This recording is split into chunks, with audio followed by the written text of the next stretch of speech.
So, like I was saying, today we have Antonia Wulff here with us. She's going to be the one to take us through this session. She's the Director of Research,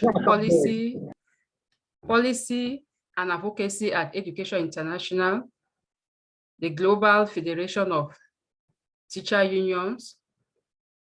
She led EL's advocacy on the Global Sustainable Development Goals, and her work is now focused on the implementation and monitoring of the SDGs.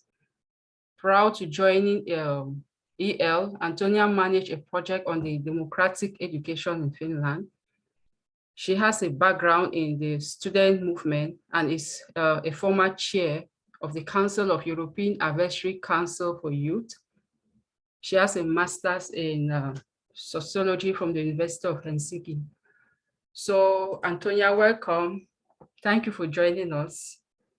And it's a pleasure to have all of you here. So I'm just going to give her the platform to go on with her lectures. And please, if you have any questions, you can just drop it in the chat and then we'll handle. Anyway, I'm going to allow her to decide what she's going to do with her presentation because it's so please, Antonia, the platform is yours. Great, thanks so much, Lena, and hi everyone. Good evening, good morning, wherever you are. A special thanks to those who stay up late and those who got up very, very early to join today's conversation about the SDGs.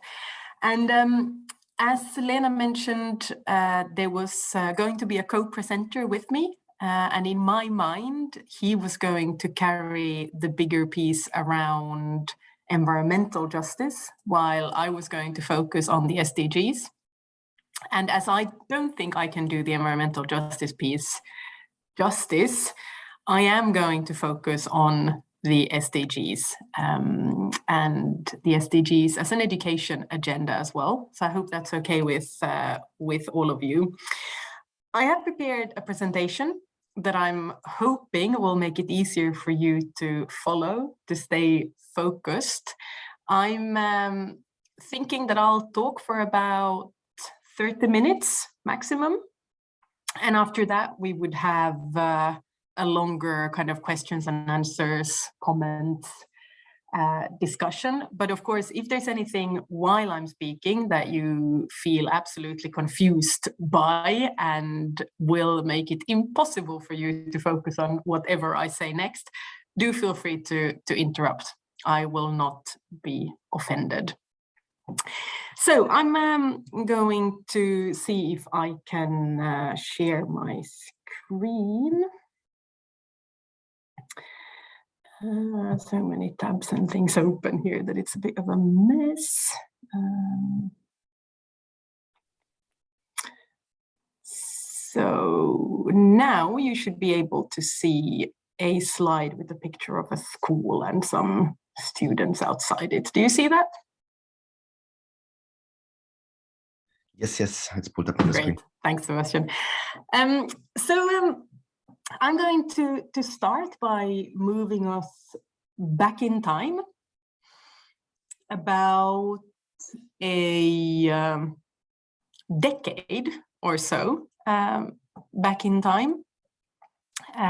So that would take us to about 2011 and a conversation that was starting to take place. This was the era of the so-called Millennium Development Goals, an agenda that had been agreed in 2000. It was felt that this remarkable year of 2000 was really the year that also demanded some more progress towards a fair world.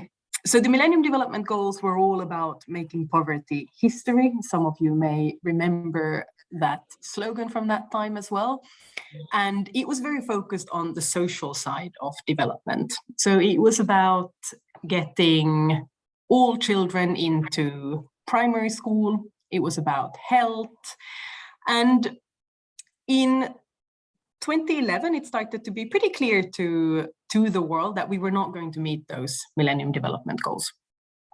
And at the same time, there was a separate, and at that time it really was a separate conversation around sustainable development and the environmental side of development, more and more of an acknowledgement that we were on a pathway towards disaster and something needed to be done. Some of you may have heard about the Earth Summit that took place in 1992, maybe about the Rio Plus 20 conference that took place 20 years later, so in 2012 in Rio de Janeiro, which was really a UN conference around sustainable development goals. And so at this 2012 conference on sustainable development, there was, after many informal negotiations, included a reference in the outcome document to so-called sustainable development goals. And we don't have the time to go into all the details there, but this is quite a remarkable example of an idea that came from one single female diplomat in Colombia, and an idea that she, together with her colleagues in Colombia, step by step, together with some other countries in the Latin American region, managed to get onto the international agenda and finally included in this outcome document in 2012. So as the world then was starting to kind of discuss, what do we do with the fact that we're not managing with these Millennium Development Goals? The deadline is in 2015. What do we do? Do we prolong the deadline? Do we bring in a new agenda? There was that conversation around, okay, we've agreed on having a set of sustainable development goals. How are these goals going to be agreed? And at the same time, within the education community, we had our own agenda, the so-called Education for All agenda, which had a couple of more specific goals to really chart progress within the education sector. And within the education community, I think it's fair to say that there were a lot of successes that were worth celebrating at this time. So we had managed to get a lot more children into school. It was primary education that was the focus of that time. So most of the achievements were on that front. There had been remarkable progress in many countries towards free education, so abolishing tuition fees. And yet, there in the early 2010s, there was not sufficient progress. So this is the mindset that we are in when the world is about to start negotiating a new set of global goals. And it so happened that the modalities, the arrangements that were agreed was a so-called open working group on the Sustainable Development Goals. This was a group that was put together in New York. That means members would be representatives of different member states' representations to the UN in New York. So we're talking about career diplomats representing their countries towards the United Nations headquarters in New York. Initially, it was supposed to be an open working group, so not like super duper high status thing, but a working group with 30 seats. However, there was such competition to be in this working group that they ended up having 70 countries share these 30 seats. So rather than having individual countries engage, you had groups of countries, sometimes 2 countries sharing a seat, sometimes 3, sometimes countries that had a long history of working together, sometimes countries that really did not usually work that much together. And this means that when the conversation started in New York, on the one hand, you had a complete mess of different demands, different visions, as I'm trying to illustrate on the slide as well. A lot of different proposals being put forward. On the other hand, you had quite an exciting dynamic in terms of the kinds of conversations you would usually see take place at the United Nations. And let me here insert, for those that are not very familiar, most of the negotiations at the UN take place with different blocks, regional groupings playing a big role. So you have these big negotiating blocks that agree on their positions, which means that negotiations are seldom starting from a very open place, but rather from a couple of positions being laid down and then an attempt to somehow find the little space, room for maneuver in between these positions. This time, you suddenly had a very different dynamic because you had these groups of negotiating, these small groups, so kind of pairs, duos or trios, troikas, many called them, that negotiated. And that meant that we had a very, very different kind of a conversation. And what should be mentioned as well is that these negotiations were chaired by the ambassador from Kenya and the ambassador from Hungary. And to their credit, they did agree on a framework as well, where the first sessions of negotiations were very much about looking backwards and trying to assess the progress that had been made to date, after which they moved into looking at thematics and starting to somehow pull together the different pieces that eventually could form the basis for a new set of development goals. At these early stages, you had very different voices in the room. There were those that wanted a follow-up to the Millennium Development Goals only. There were those that wanted Sustainable Development Goals only. There were those that wanted a completely new set of goals.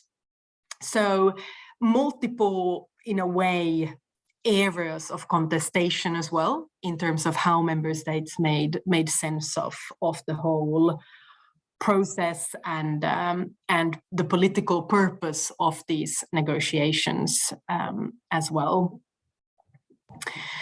And I thought I would highlight a couple of quotes that I took as I was sitting there at the UN, listening to the member states negotiate.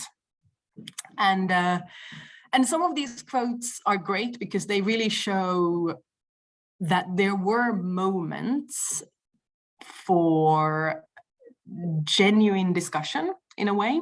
Moments where you did get the feeling that people actually did listen to one another and they did want to engage with what was said by their colleagues from other parts of the world. So, for instance, at some point, and I think this was the representative from Pakistan, was kind of incredulously asking, but is it possible to have the president's son in the same school as a poor village boy? And this was a response to many countries having talked about equitable education and the need to really guarantee the same quality for whoever comes to school. And obviously it says a lot about the context that negotiator came from, a context of a very, very separated education system, an education system where the quality you get is very closely linked to your socioeconomic status, something that many member states were determined to challenge through this new agenda. Another favorite, we want to ensure equal opportunities for women, not actual equal participation. Iran supports the reference to rights, as long as it's not about controversial rights. And I'm sure many of you have a good idea of which rights we are talking about here. Saudi Arabia was a bit more clear, saying Saudi Arabia does not support the inclusion of sexual things in schools. And this is a very good example of the fact that these were high-level diplomacy, but at the same time, individuals engaging in a room. So here, clearly, the delegate from Saudi Arabia had not got talking points or a pre-prepared speech that would allow him to engage with this whole difficult question around sex ed and what Norway or whoever had suggested around comprehensive sexuality education. So he panicked a bit and made reference to sexual things in this very kind of heated response in the debate. And unfortunately, as we all know, there were no direct references to comprehensive sexuality education in the final agenda. This was another favorite. I think this was a colleague from Canada stating, well, we would have agreement if everyone agreed to our edits. Others had the more usual way of speaking at the UN. We welcome and respect these views and respectfully disagree, which is basically the same thing as the Canadian colleague was saying. So you wouldn't, in a way, have thought it was possible, but after more than 2 years of negotiations, the member states at the UN did adopt the Sustainable Development Goals, or Agenda 2030, as it's called, as a whole. And what I should say about the negotiations before we look at what was actually adopted is that another remarkable dimension of these negotiations was the fact that civil society did have access throughout the process. The modalities, so the arrangements, were based on those that applied to the sustainable development process within the UN. So that's the same that would have been for the Rio plus 20 conference, for instance, where you had a number of so-called major groups. These major groups were really supposed to represent segments in society that it was felt had to be in the room for any meaningful agreement on sustainable development to be possible. So among these groups, you have children and youth, which is basically the space for a student voice as well. You have women's organizations, you have farmers, you have the science community, you have the workers and trade unions, which is where Education International and myself was, and you have business and industry, which is where all the private actors aiming to influence these negotiations would sit.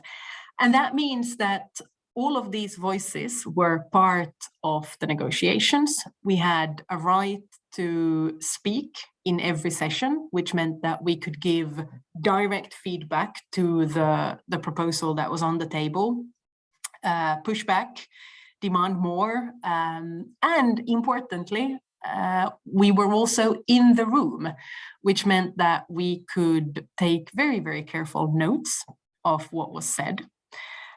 We could approach the diplomats in the corridors when they were trying to buy their coffee. We would sneak up there behind them and try to ask them why they had suggested something or why they had not taken our proposals into account. And what that meant for EI's participation here is that ahead of every round of negotiations, they took place on a monthly basis, we would coordinate with our member organizations. And that meant that our member organizations would then send our proposals to their national ministry. And then I'd be able to basically walk up to whoever their representative was in New York and engage with them, ask them about the position that we had communicated with them, ask them why that hadn't been supported, and then I could report back to our affiliates, our members at the national level, so that they then could continue the conversation at the national level. So in some cases, this worked incredibly well, meaning a delegation would know exactly what we had asked for, and they would even be able to support it, or at least explain to us why they were not able to support such a position. In other cases, this worked less well. It should also be mentioned that some countries, of course, many countries were not part of this open working group. As I said, 70 countries did participate. That means that a majority of the world's countries were not part of the final kind of proposal of goals and targets. And many countries also struggled to ensure that link between different ministries at home and the people that would represent them at the negotiations in New York. And what I should also mention in terms of process, even if this is quite the kind of on the kind of more nerdy side of the details, but after this open working group had negotiated for almost a year and a half, they agreed on a final set of goals and targets that then were proposed to the UN, and where there then was another set of negotiations involving all member states at the United Nations, trying to find a way of kind of developing an agenda and a framework around these goals. And I think this was also kind of in brackets, a small reflection, in some ways, to some member states that had not been part of this open working group, it was a great surprise that the goals and targets were not changed after the open working group. But of course, for all of those member states that had been part of this group and had spent almost a year and a half negotiating on these goals, they felt like if we open any of it, we will have to start from scratch. So the compromise was then that they would keep that set of goals and targets and instead negotiate with everyone around the whole kind of accountability framework around the goals, the declaration outlining some of the values and principles of these goals. And that was then the last and final stage of the negotiations. So in 2015, September 2015, all member states adopted this famous set of sustainable development goals. After adoption, they were immediately complained about. People thought they were ridiculously ambitious. And if you have as many as 17 goals, you really have no goals at all, because this is including absolutely everything. And no single country in the world is going to achieve any of this. While those defending the agenda were trying to say that actually, in a hugely complex world facing a number of different and interlinked crises, it's impossible to have an agenda with only a handful of goals. And you need to have an agenda that somehow takes on the environmental, social, and economic challenges at the same time and puts forward a kind of blueprint for overcoming these challenges and just ensuring a sustainable and just future for all. And this is a conversation that people keep having in a way, and 2030 is the deadline for the goals. So I guess in some ways we should wait until then before we give any somehow final assessment of the extent to which this has worked. But it is, of course, the case that 17 goals are very, very many. And it is very hard to make focused progress on all of these 17 at the same time. And at the same time, for those of us working in the education space, we also notice that as we work to implement the targets in the education goal, the 10 targets that we have there, we are also contributing to the implementation of a number of other goals. I'm not going to go through these goals in any detail. You see all of them, they're kind of shortened titles here on the slide. And I can of course answer any questions that you might have about any of the details. So what happened after 2015? There was a lot of partying, everybody was so proud. And then business continued pretty much as usual.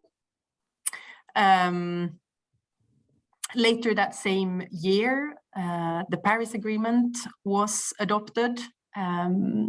Formally, the Sustainable Development Goals support the Paris Agreement, and the climate goal within the SDGs is really the Paris Agreement. But the challenge remains for both of them in a way. The fact of the matter is that the SDGs were agreed by national governments. They were the ones who committed to this agenda, who committed to making these goals a reality. And yet, if we look at the actual agreement, we see quite some gaps in terms of what exactly governments promised. So before I go into the details, the kind of summary, and that would be the summary for this whole talk in a way, is that we have a very ambitious agenda that has a lot of important dimensions, that has in many ways responded to the needs and the demands within the education sector. But the other side of the coin is that governments were able to agree on such an ambitious framework exactly because of there being no strings attached. So the SDGs and Agenda 2030 is a wonderful blueprint for the world without any accountability and without any financing attached to it. So we have a fantastic set of goals, and there is pretty much nothing that holds our governments to account for realizing these goals or for paying for any of it. So a couple of words before I round up around what the accountability looks like. Accountability as a word, as a concept, was outright rejected by the member states when they were negotiating. And this is in those negotiations that came after the agreement on the goals and the targets. They refused accountability. Instead, they talked about something that they named follow-up and review, which implies some sort of an accountability, but doesn't really provide any of it. There's two big pieces to this accountability, or three maybe. The first one is the high-level political forum. So member states come together every year in July at the UN to measure progress made, talk about all the wonderful work they've done over the past year. And what they should be doing as well is provide guidance to one another, give feedback, make commitments, but that side tends to be less visible. The main tool that they have at their disposal are the so-called voluntary national reviews. This means that any government can sign up to do a voluntary review of their SDG implementation. And then they present this at the high-level political forum. The voluntary review is voluntary in every sense of the word. So there are voluntary guidelines that countries can choose to follow as they review progress made. The voluntary guidelines, of course, include all kinds of references to the need to work with civil society and have inclusive processes at the national level, but up to governments to decide whether they actually do that. And then when they come to the UN, they give presentations that are a little bit like the National Tourist Board would have been in charge. So very often you see these lovely pictures of different natural, I don't know, mountains or waterfalls or animals. You see very cute children generally, sometimes in a classroom. And then there's about 5 minutes for questions and answers. So what we try to do as civil society is prepare a kind of artillery that comes in there with at least 3 different questions, trying to highlight some of the shortcomings, some of the controversial areas. At the national level, however, and this is also important for me to mention, at the national level, these reviews have sometimes worked really well, meaning our member organizations, different civil society actors have been able to really participate in that national level conversation. And there's been a genuine effort to evaluate the work done and look at what improvements could be made. So it's not all bleak, even if it's pretty bleak. And then the third big thing here is indicators. And that's really how we are supposed to track progress towards these goals and targets. That means that all targets, so the targets are the kind of sub-goals under the goal. So within the big education goal, you have 10 targets. Each of these have a number of indicators tied to them. And the purpose of the indicator is really to work as a bit of a thermometer, like, where are we now?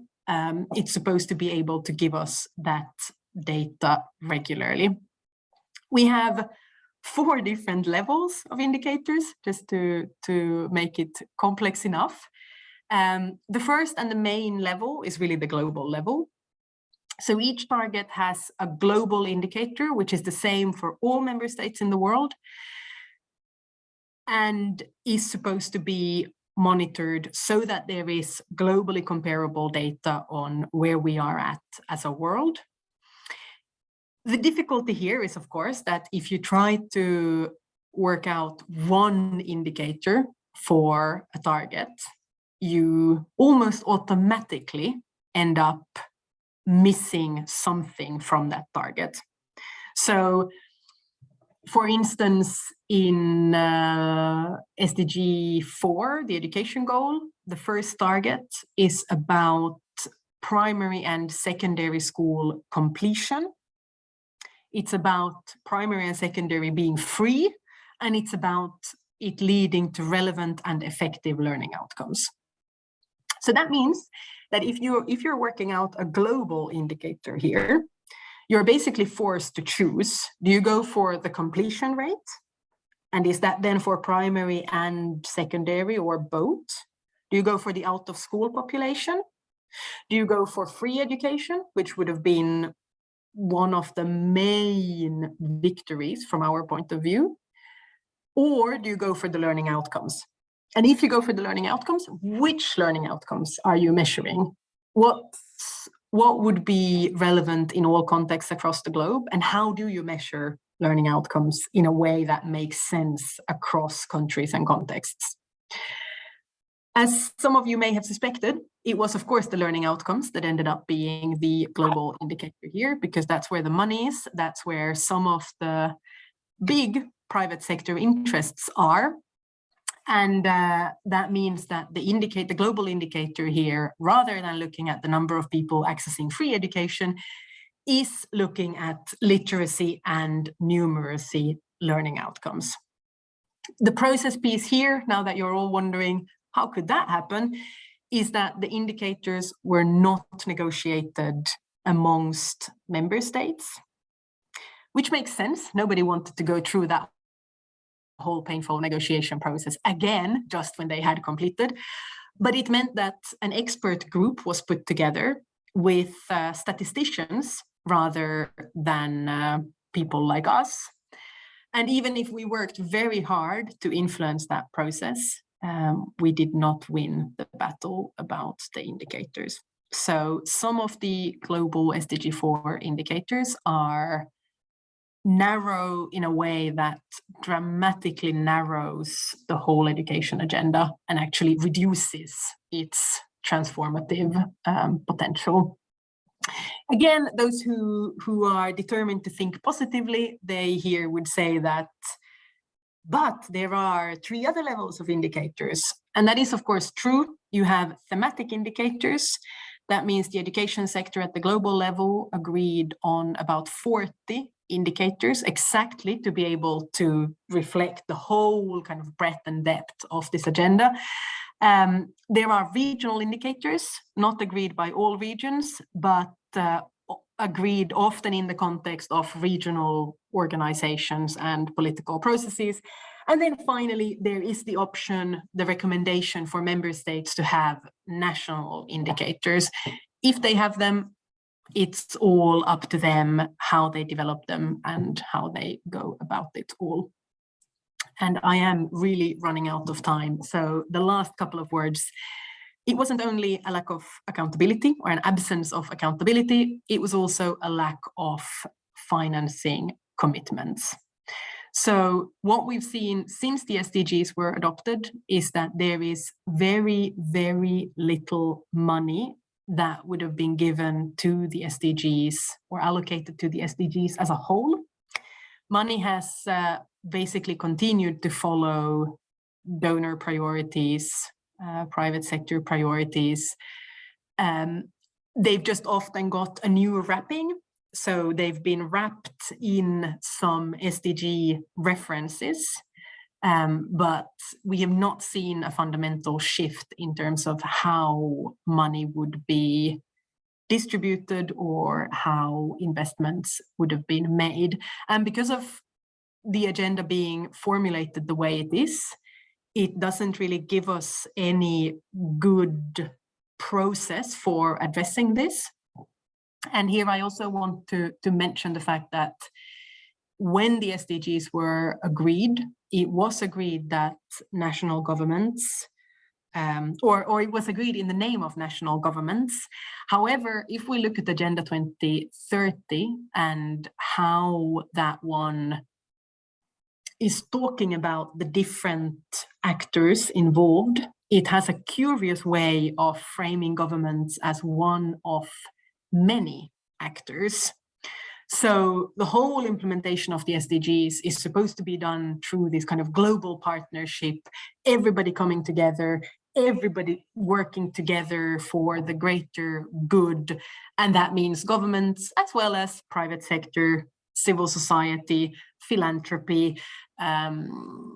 Children and youth are mentioned numerous times in this document as also being key to the implementation.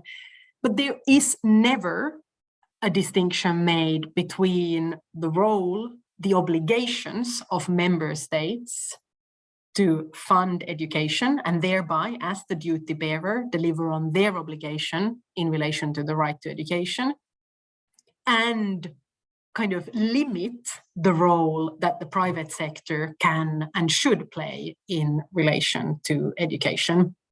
This has led EI to work even more than we did before the adoption of the SDGs on the privatization and commercialization of education. We've had a big campaign around students before profit, looking at the ways in which the private sector has also been able to use the SDGs as an excuse when not only working in their national context, but also a number of global north and or multinational actors entering education in countries in the global south under this great banner of helping to realize the SDGs and bringing in equity and quality in education. And and often with disastrous consequences, not just for the teachers and students in that context, often education being of poorer quality and teachers working under poorer working conditions, but also undermining that state's ability to run its own education system and do it in a way that makes sense in that context and responds to the needs expressed by students, teachers, citizens in that country. And my final slide is about goal 4. That is the education goal. That does remain the kind of main focus of Education International, and I'm sure for GSF as well, that is one focus area. But I've spoken for a long time, so I thought I'd leave it here, and then through your questions, through your comments and reflections, we can see if there are any other aspects that you'd like us to address. Thanks.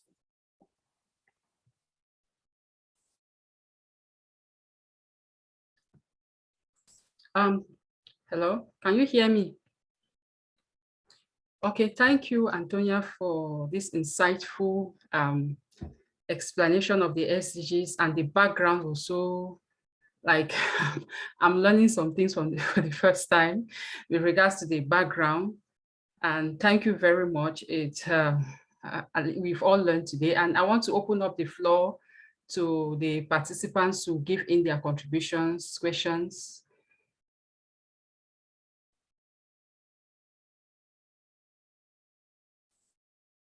I can't see the hands. Okay, Pedro, Frank, can you have the floor, please? Yes, thank you. Well, first of all, Antonia, thank you for the amazing presentation, and also thank you for also like widening the spectrum of what we are supposed to say now, not only to questions, but also to reflections, because I found that progressively, as I had my questions, you like answered them with every question that I had. In the next slide, you've managed to address it. So thank you for that. So my reflection would be from what I've been talking about with the people, especially from Global South. It seems to me that one of the problems that they express with the goals themselves are not really just the way they're being implemented, the lack of accountability, the indicators and everything you spoke about, but also this like ruling hegemony that is woven through them. For example, should we look at one of the goals at the SDG 4, and especially at one of the targets that aspires to basically grant both adult and children literacy worldwide. When you really look into it, you see that what the UN, or rather UNESCO, means by literacy is in reference to the definition of literacy by the World Bank as basically ability to be of competition in the free market. And there we can see how like education is basically just an expression of the rather liberal northern hemisphere of this earth. There are other goals that basically make reference to the provisions of the Roman Statute that make reference to civilized countries, which in and of itself is very problematic. And throughout my experience, I've, the people in the civil sector and people from like NGO background are really like trying to use these goals, but sort of like change their focus so that they cannot be overtaken by private, just the way you spoke about it, by private elements. So I would really love it. Again, this comes back to the reflections. I would really love if we could continue the debate in this spirit as what can we do to really fight against like the ruling hegemony, to be able to, as you said, hold these politicians and diplomats accountable, be the ones who ask them pesky questions whenever we're giving them their cups of coffees in the breakout rooms.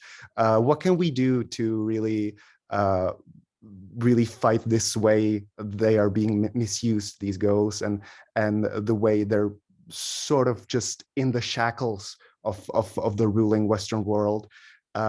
Because if you would have some words of hope in regard to this, I would love to hear them, because this is something that, you know, frustrates a lot of the NGO folk who are doing it out of the kindness of their heart, and they bump into like these insurmountable obstacles. So I guess if you could take it away from there, I would be really glad. Thank you.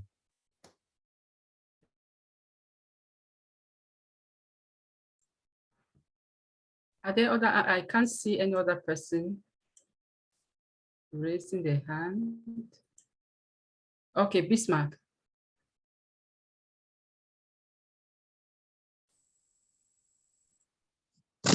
Hi, good afternoon from Ghana.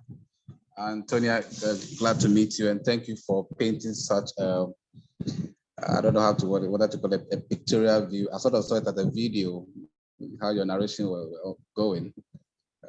A picture of how the various diplomats were commenting and giving us such an insight into how the SDGs came about. My question is, going into the negotiations, I imagine that EI had some goals, some targets, or some interests. I want to know if the goals as they are currently, as it came out, met EI's maybe minimum requirement, perhaps, or maximum requirement, however it were, especially with regards to education. How the frame it has been framed, the wording, and then the targets, were they the target you set for yourself going into such discussions, or were there other things that you wish were added that were not there, and how you are looking forward to 2030? Thank you.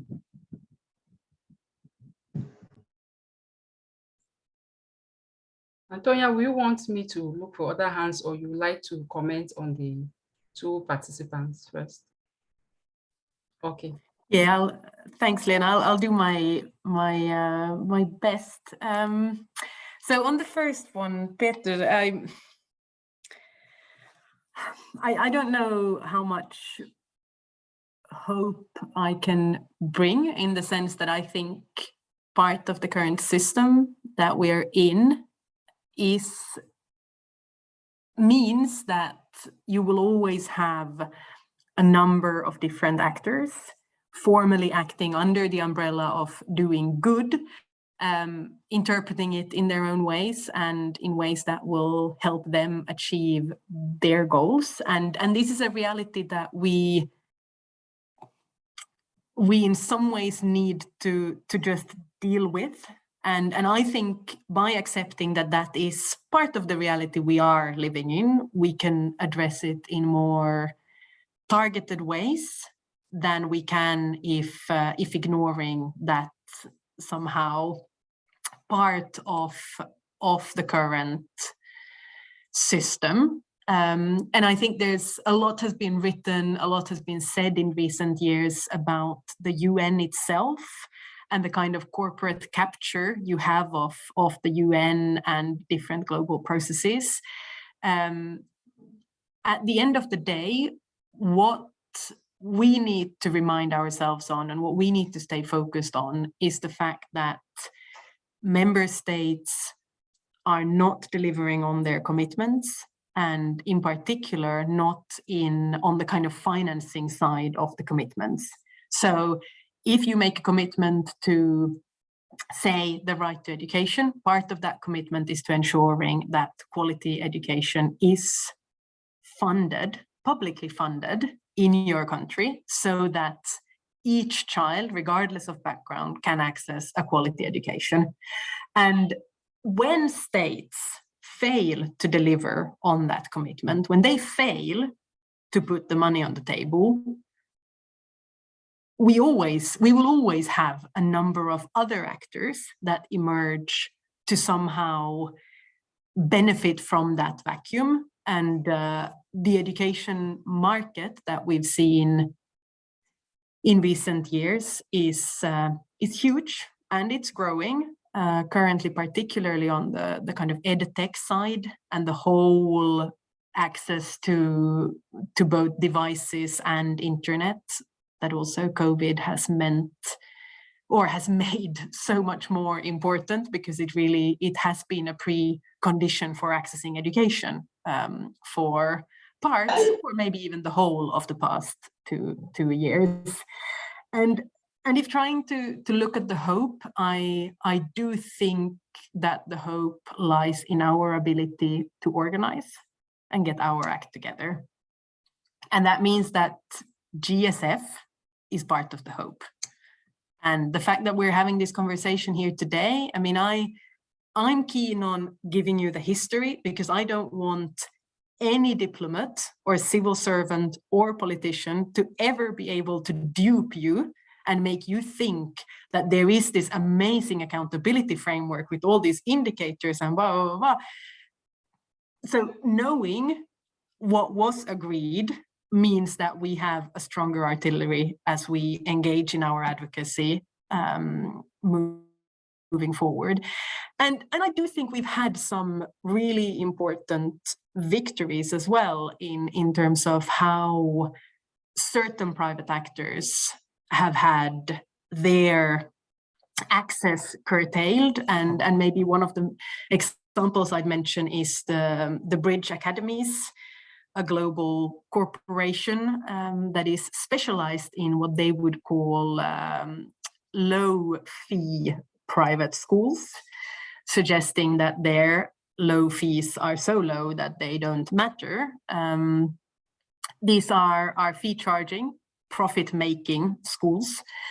And because of the advocacy that we've done, Education International, together with a range of actors, we've had the World Bank change its position in relation to Bridge Academies, and really having to somehow accept quite publicly that private actors do not always provide more or better, but actually sometimes and often the complete opposite. So I think we are still part of making the SDGs into what they can become, if that makes sense. And I think GSF has a massive role to play. And speaking on behalf of EI, we are very excited to work alongside you and with you. So in the education sector, I think that's a massive advantage. If we can have teachers and students join forces, then that's a big piece of resistance. And then Bismarck, on the negotiations, yes, this is a part I left out of the presentation because I thought it would just become way too long. But we had extensive conversations in EI as we were preparing for these negotiations, and we had such a hard time trying to narrow down our demands because we thought, and I think most people thought, that if there is a standalone education goal, and at the time, like in 2013, 14, there were loads of rumors that we would not have a standalone education goal because there had been one under the Millennium Development Goals. So now it was really the time for new challenges and rethinking the whole way and so on and so on. So one of our big asks was that you need to have a standalone education goal. And then we focused on a commitment to quality, because what we didn't have under the Millennium Development Goals was a conversation about quality. And that meant that we had a lot of children that suddenly had access, but then systems couldn't really deal with the large increase in students. So there wasn't enough trained and qualified teachers, there wasn't enough school materials, there weren't books, there weren't buildings. So that whole kind of conversation around what kind of an education is it that we want people to access? And importantly, related to that, we wanted to shift from access to completion. So our whole thing was around universal completion of quality primary and secondary education. Our second demand was around teachers, and we didn't think we would ever get this, but our dream was to have a commitment to qualified and trained teachers, basically ensuring that every student would have a trained and qualified teacher. And then the third piece, which we also didn't think we would get, was around the financing and really having member states commit to the funding. And then as the kind of open working group started working and the conversation started, we suddenly realized that, oh my God, there's actually the possibility of having a lot more addressed here. So then we started developing our positions and kind of asking for commitments also in early childhood education, for higher education to be included. This was a massive battle. And importantly, this was a battle where particularly African countries were fighting for higher education as something that should be accessible to all, while OECD countries were kind of saying that, oh, but it's not realistic and we can't have such impossibly ambitious goals because we are not going to meet these. It's more important that everybody gets the basics. I remember having a very heated argument with the Norwegian representative in one of the last rounds of negotiations, where they wanted to change the commitment to secondary education to basically specify that it was only lower secondary education that was supposed to be universally completed, because Norway didn't think that it was realistic for the whole world to have upper secondary, which is obviously just a racist starting point, because it's not like they don't think it's feasible for all Norwegians to have universal upper secondary completion as well. So I think, I mean, looking back, we were so excited about the commitment to all levels of education. And even if we didn't get the exact formulations we wanted around early childhood education or higher education, the fact that they are included is really a victory. The fact that we have a target on teachers, we celebrate that, even if the formulation isn't great, around kind of increasing the supply of teachers as if it was, I don't know, furniture or something. And then target 4.7, which commits countries to ensuring that there is education for sustainable development, global citizenship education, human rights. To us, this was such a big achievement as well. And it's ironic because a lot of people make reference to that 4.7 target as a sign of why the SDGs are so ridiculously kind of impossible to achieve. And then they are like, oh, look at that 4.7 target. It's like a wish list of everything and it has no focus. And actually, 4.7 looks like that because civil society fought so hard for human rights to be mentioned. So that's the kind of other side of the coin here, that when you negotiate, you're never going to have perfect formulations. And when you negotiate with kind of proper access of civil society, you may end up with something like that as well. And then the last piece around kind of what we were happy with, what we were not happy with is, of course, target 4B around scholarships. We were furious about the draft target that was there about investment in education and ensuring sustainable financing not having survived the negotiations. It was just not, there were not enough member states who were willing to support language around education financing. And then, unfortunately, it was the G77, that is the negotiating bloc of so-called developing countries, that insisted on the scholarships target. We've always said that this was a very unstrategic proposal from the Global South, because what this means is that big donor countries move money from their development budgets into their own higher education systems. And formally, this is counted as aid because it's counted as, it's seen as kind of helping very, very good students from the Global South come and study at whatever elite university in the Global North.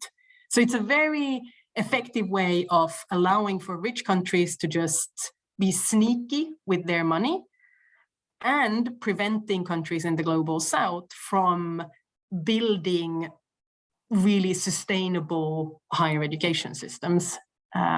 So to us, this was a massive failure, and a lot has been said around kind of the extent to which this is also where the diplomats negotiating have maybe been a bit too conscious of some of the privileges that their own children are enjoying. But the fact that the scholarships target is the only one that is even slightly related to the financing of education is a massive shortcoming for the agenda as a whole. Sorry, very long answers.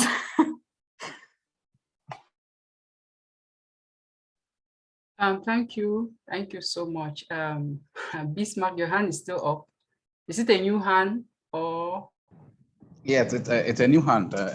Please, can you wait for one moment? I think Jenna's hand was up. Okay, all right. I don't know if she still wants to give in her contributions or. Hi. Yeah, my hand was up. Hi, Antonia. Thanks very much for that. Sorry, a bit of hoarse voice. Fantastic presentation. And I'm just wondering, like, you seem to be talking about teaching in schools a lot, but I suppose I'm a postgraduate representative and that's where my area is focused. And I'm curious about funding for education and just around, so obviously Ireland is part of the EU, but in a lot of the European countries, education is free. In Ireland currently, we have a student contribution for undergraduates of 3,000 and postgraduates ranges from you pay for the education to the college pays you a small stipend, or the country or a funding body can pay you a stipend. And I'm just wondering if there are any reports out there. I'm trying to do a comparative study on what's going on in, well, I'd like to do a comparative study on what's going on in the EU and how they can give free education and pay their students to maybe do postgraduates. And Ireland then is obviously, there's a disparity between all the institutions and they're charging the students. Do you know if there's anything out there on, I suppose, funding models and how the EU institutions or European institutions are funding the postgraduate education?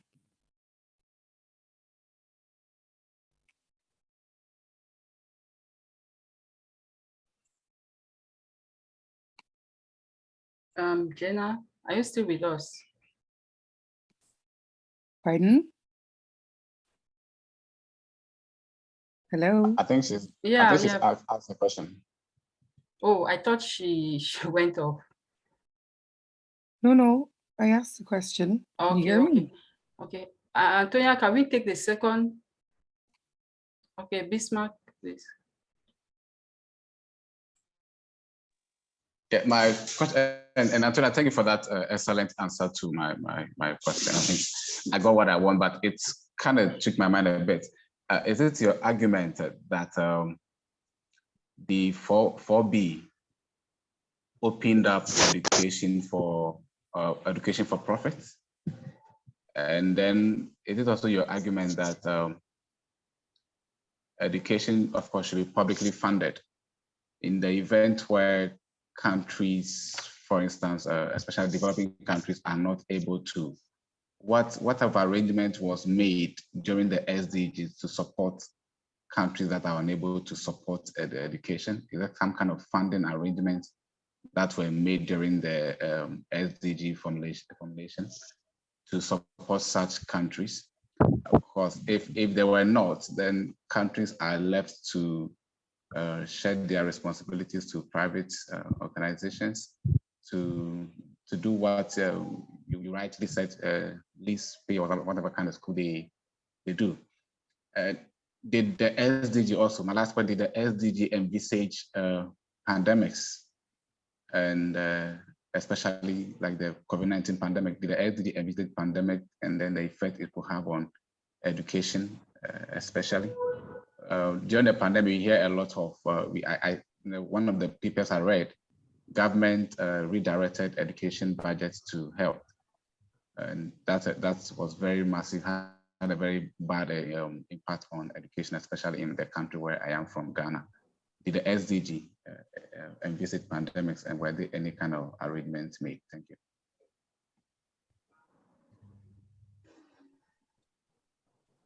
Antonia, there's a question in the chat.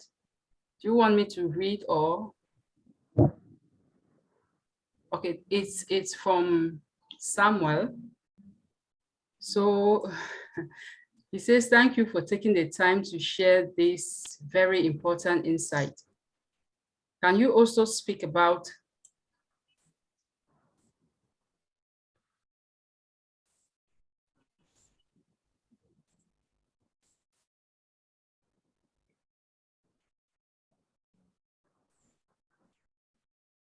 sorry, okay. My laptop is freezing. Okay, he says, can you also speak about what it means for organizations like yours?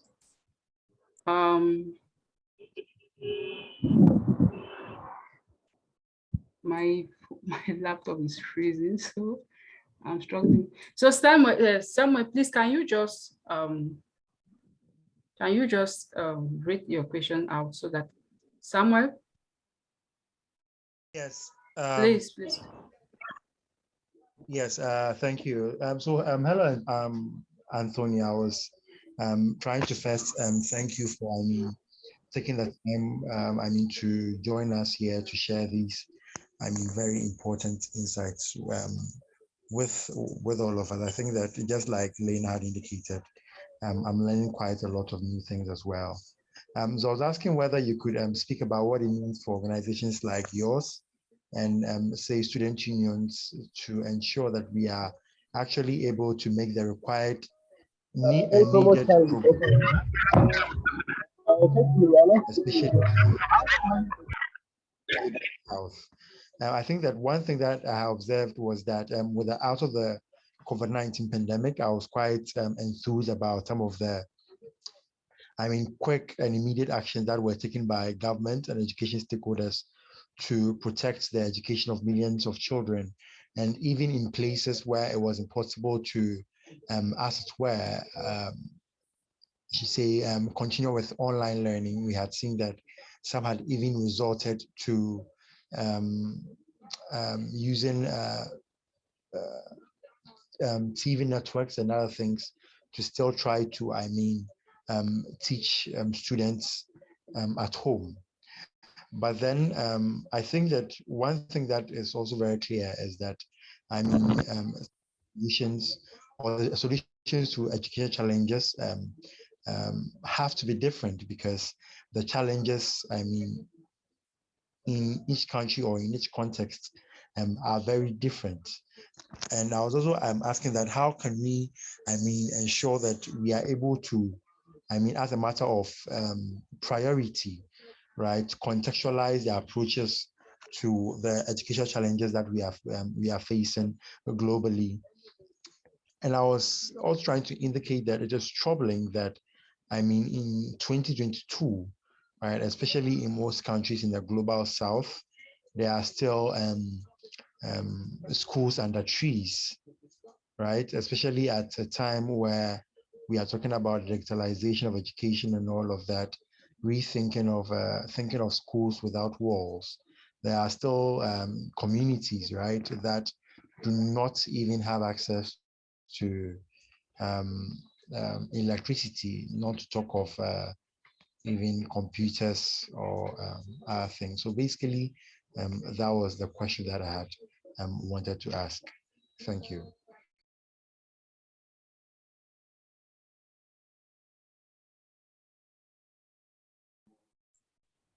Should I go ahead and answer, Lena? Yes, Antonia.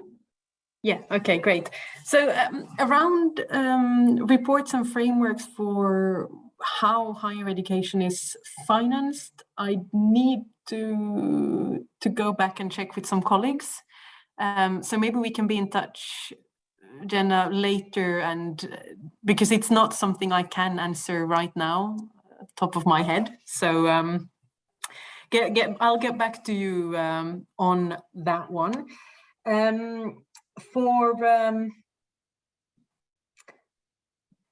For Bismarck's question around the funding, so our bottom line has been that the problem here is really that there is no agreement. There is no kind of, with the SDGs, there came no agreement around how to fund education.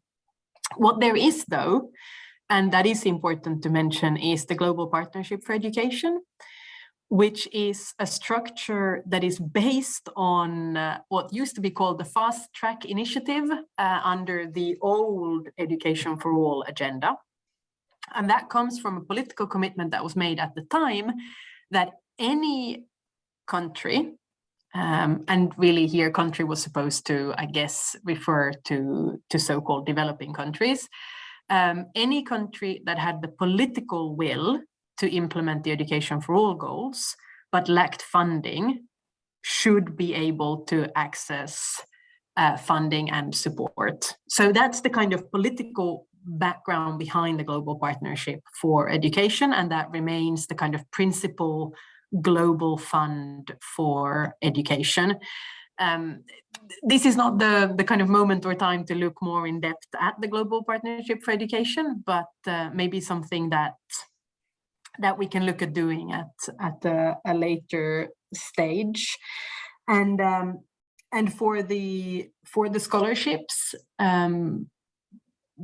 I mean, you could argue that it becomes a kind of direct support to tuition fees in Global North, and is thereby almost an incentive for tuition fees to remain in place for students from other countries. But our principal problem has been around what that means for particularly development assistance and the ways in which money is kind of kept away from the countries that are kind of benefiting from the money on paper, if you see what I mean. And then around the pandemics or the pandemic, and whether that was foreseen by the SDGs, absolutely not. There was no reference made to pandemics, and some have criticized the education goal as well for not including any commitments related to education in emergencies, whether that's natural disaster, a pandemic, or now, as in Ukraine, a context where children cannot go to school because of war. So that's one where some people say that the SDGs should have been able to somehow look forward a little bit more. And what many are saying now is that the pandemic has meant that some of the progress that we've made in the past decade has really been undone in terms of getting the most marginalized into school. We see hundreds of millions of students that remain out of school as a consequence of the pandemic and the school closures that we've had over the past two years. And then on the role of unions and the whole kind of contextual piece, in my mind, they are very linked, because one of the arguments that we've been making from the very beginning is that you need to have those directly impacted by policy decisions in education at the table when we design the different measures for the implementation and the monitoring of the SDGs. And that, of course, means student unions as well as teacher unions, as those who have a legitimate role as representing students, teachers, and education workers more broadly. And that by having students and teachers at the table, you can also ensure that you opt for policies that do make sense to the context, that do respond directly to the needs identified by students and teachers. So, and I think that's really that is one of the big arguments for you to be involved, not just as GSF at the global level, but also through your national unions involved in any national effort to implement SDG 4. And that's, again, I mean, that's where we end up with the tension as well between the kind of call for action at the global level and at the same time the kind of caution that we mustn't have global initiatives that end up somehow interfering with the space, the policy space of countries to make the decisions that make sense in their contexts. We mustn't have indicators, for instance, that force countries to start measuring something that wouldn't normally be measured in your education system. I hope that answered the questions. Did it? Well, you repeat your question if there was something I missed. Yeah. Yes, it does. I just have one last one, and I want to answer the question again. I must say I am quite disappointed that the SDGs, for instance, did not envisage pandemics, given that there was the financial crisis in 2008, 2009. That was within the MDG era. There was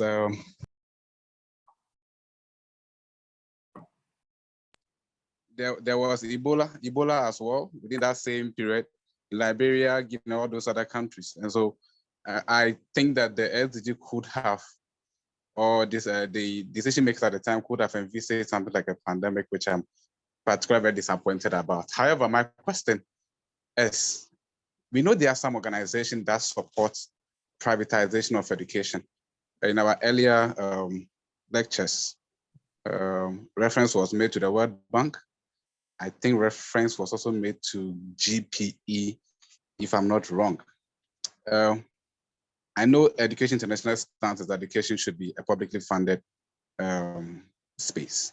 What is EI doing specifically in that space? What kind of support is it giving to national states? What kind of support is it giving to its member teacher organizations? And what kind of advocacy is done in that space? And if you are doing anything so actively, how is the relationship with other organizations that support privatization specifically? Thank you very much.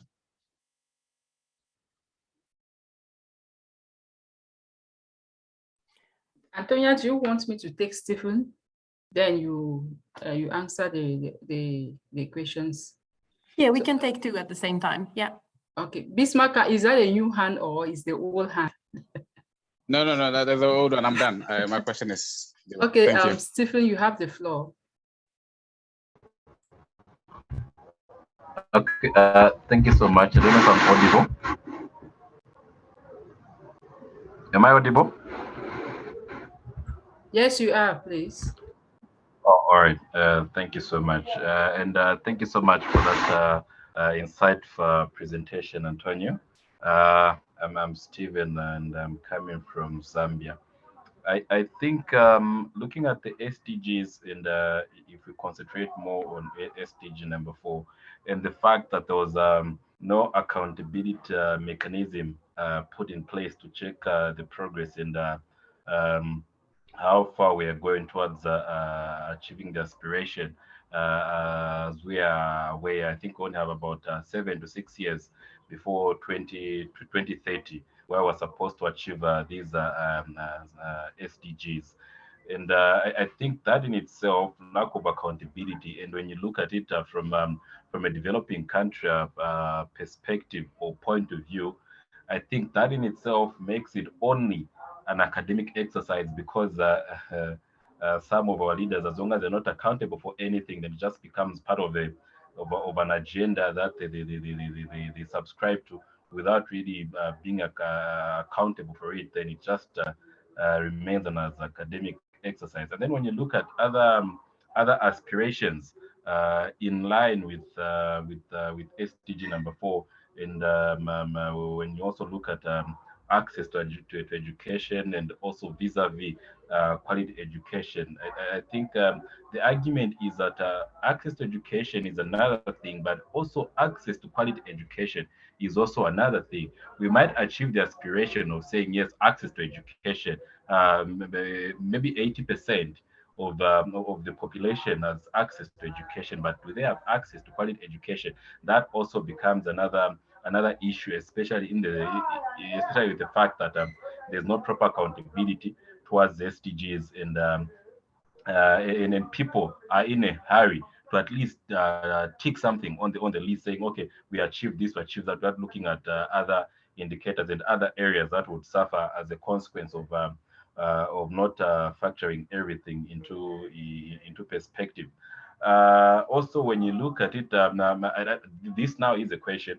I don't know the correlation between the SDGs and also when you look at Africa's aspiration, when you look at the Agenda 2063.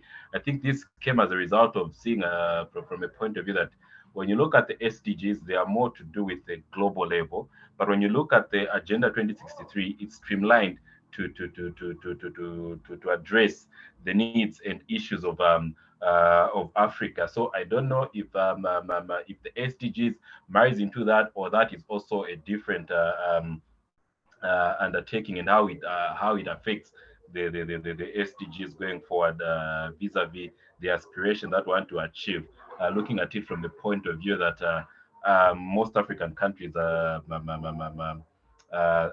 developing countries, and some of these aspirations cannot even be achieved, not even close, because if I give you a scenario of Zambia, free education policy was just passed this year in January. So it's only this year that we've started offering free education from primary to secondary education. This is the only time we've started offering, but even that in itself has exposed a lot of gaps in terms of pupil-teacher ratio, infrastructure.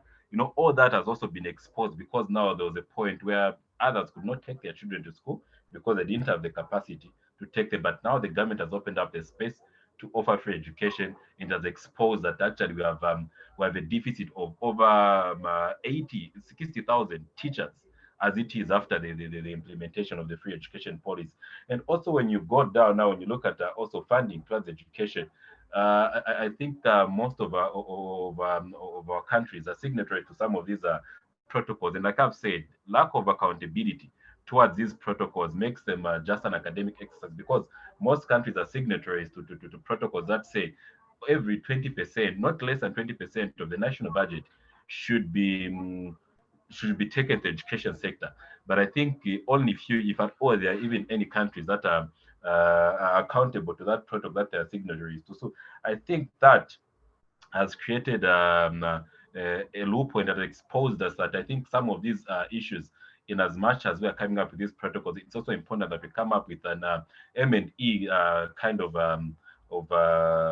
accountability, where people are able to be accountable to the protocols that they are signatories to, and not merely leaving them to be academic exercise. And then the last one, I think also it was also a lapse in the sense that, and I think I also bring it to our leaders back here in Africa. I think this also exposes us to a lot of inefficiencies, and also maybe for lack of a better word, our priorities are not really straight when our leaders or diplomats are taking these issues, because you can't come up with SDGs without factoring in issues of pandemics, factoring in issues of political instabilities, and factoring in issues of war, because war has been in Africa. This is something that has always been there.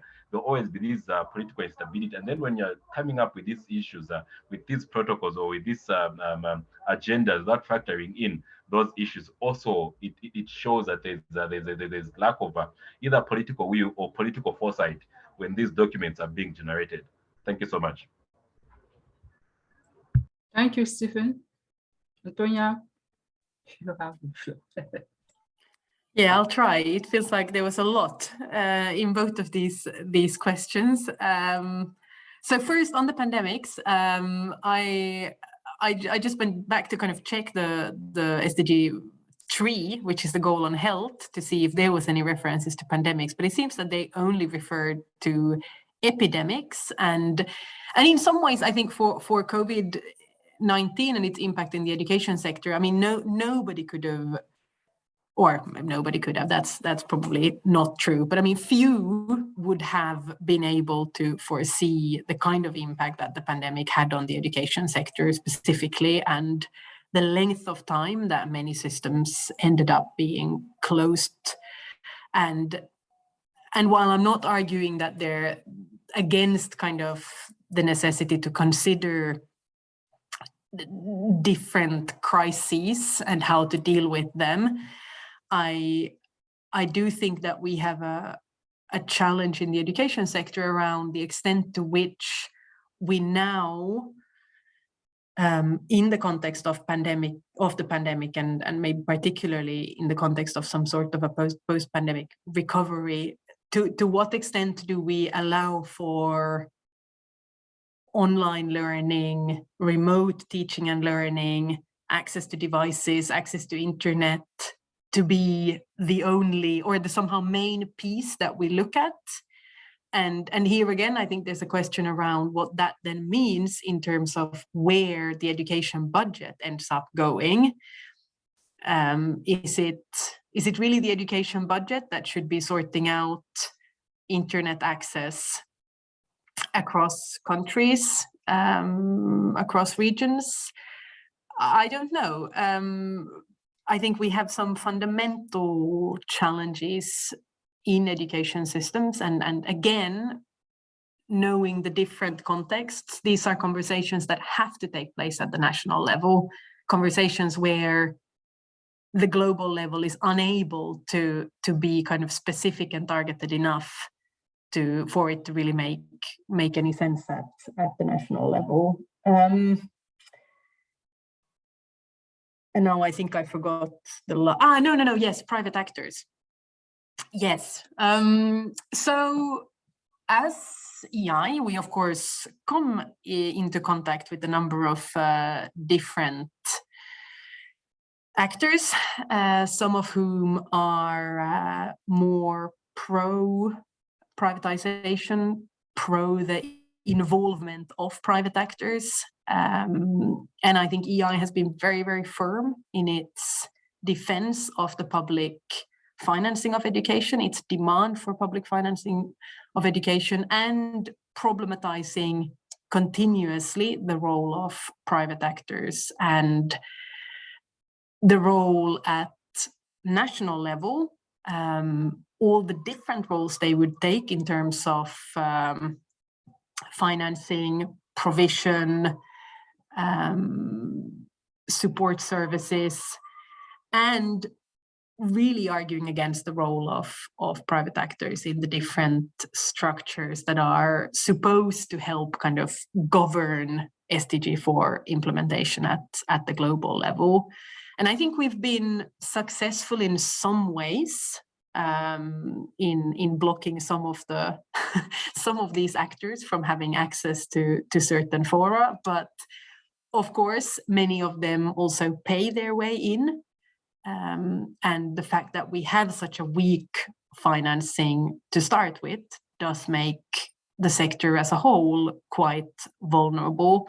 And I think one big piece here, and one that many of our national member organizations have done, is that they've really emphasized the role of governments in regulating private actors that try to enter the education sphere.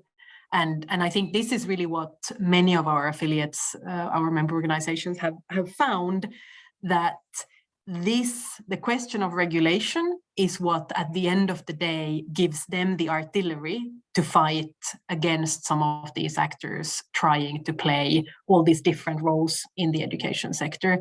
And arguably in many countries we've had a failure of member states to put in place sufficient regulation of private actors. So I think this would be a kind of also constructive proposal if wishing to look at how this plays out at the national level. And then finally, Stephen's question on the African processes and the kind of regional processes, I think one of the things that we've seen as part of the SDGs being negotiated, and in particular the years after their negotiation, there's been a lot of efforts made by international organizations, a lot of efforts made by national governments to ensure that we do not have contradictory agreements at the global level and the regional level.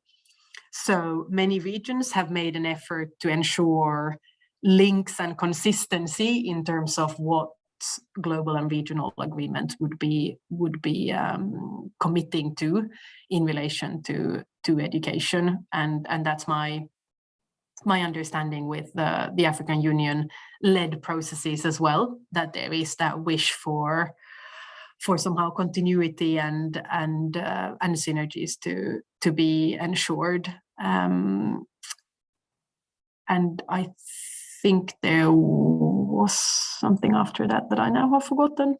Excuse me. I think you have not also answered Bismarck's question. Remind me, I thought Bismarck, I just answered Bismarck, on the privatization. Yeah, she did. It was my chief. She answered okay. the one, the private access and all that. Thank you very much. Okay. Any other person who wants to ask or contribute? I don't see any hand.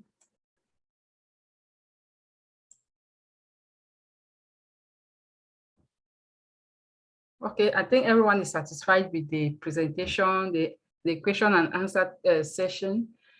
And on behalf of GSF, I wish to thank you very much time to come and lecture on the SDGs. I have learned a lot, and I'm sure the others will agree with me that we've learned things that we did not know about the SDGs. We talk SDGs every day, and the background of SDG I did not know anything about, and I have learned quite a lot.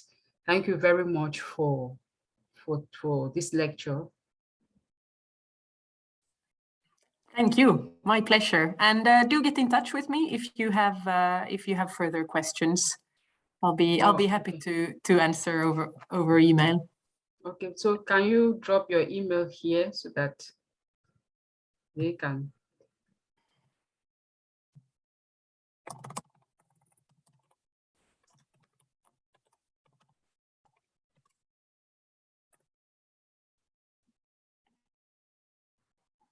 So now you should have my email. And as Sebastian knows, sometimes I take a while to answer. So feel free to send a reminder as well. You do. So thank you very much. Do we call it a day? Thanks, Lena. Thanks, Antonia. Thank you all for joining. Thank you, Antonia. Bye. Take care. Bye. Ciao, ciao. Thank you. Thanks. Bye.